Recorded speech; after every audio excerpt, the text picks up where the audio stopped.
يا طلاب المدرسة، بعد اليوم ما نلشش لعبه وبعزسه، ولا تمكنوني من عنه مع رسوح. وارقدوا بحين لجل تصحوا من بحين، وجو انتم مركزين وانتم مصحصحين، ما نجلس كل عام واحنا نعجن عجين. وبطلوا الخبال واللغاجي والغواء، لجل في النتائج تتوى على مستوى، يلا طوروا معي سوا سوا سوا. وادخلوا فصولكم على نفس المساء، يدخل الصغار بعدها يدخل الكبار، لكن وسط الفصل ما نشيش كثرة الدور. والفصول كانت وسخة قوي، كنا ننظفها وبعدها جالنا الوكيل بالصابون والغسيل. بعدها جا المدير يشكرنا كثير وادالنا العصير. وأول حصة جالنا الأستاذ عبد السميع، حابك اليوم العيد هرب التبيع، وقمنا كلنا وقلنا هرب التبيع هرب التبيع هرب التبيع هرب التبيع. قال مش وقت التبيع يلا اكتبوا سريع. بعدها جا الأستاذ سامي بيداعينا بالأسامي، خرجني وخرج فؤادي، قال فؤاد هو عمل الولعة، غطوة جيلي حالك صلعة. بعدها قام شغلنا قرعة بالقصية خلعة ورا خلعة، وحنا قمنا نرقص طرعة.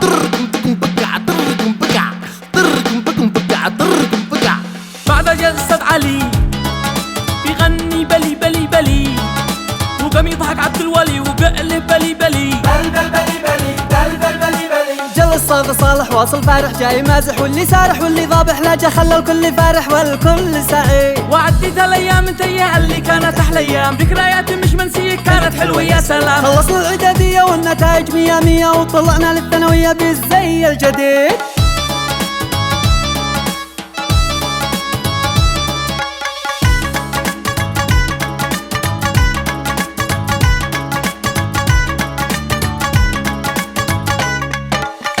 جالنا الأستاذ حق الكيمياء، الأكسجين والهيدروجين والأمونيا، وطبق المعادل والفصل حوش بكمل وزيد بالعلعل لما سمعنا قنبلة.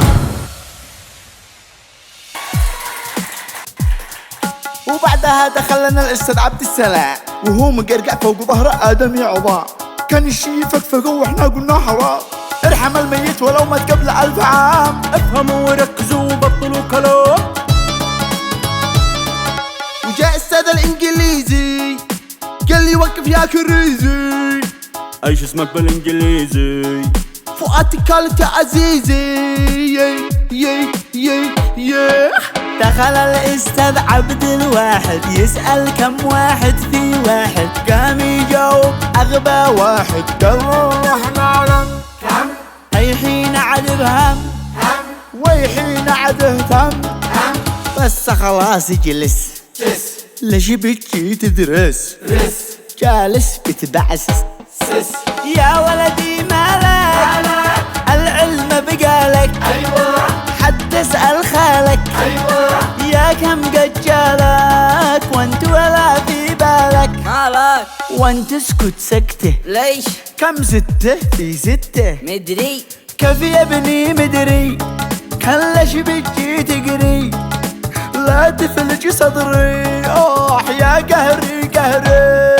خلاص يا أستاذ كلنا عنذاكر، وكل واحد مننا حيكون شاطر، وكلنا حنسعى للنجاح أمانة؟ ونرضى عن بكير الصباح. أيوة واللي تعلمناه منكم هنعلم الجيل اللي بعدنا، أيوة ولا حنسبب لكم، وكل اللي تعب من أجلنا، وبقوة وإصرار وهمة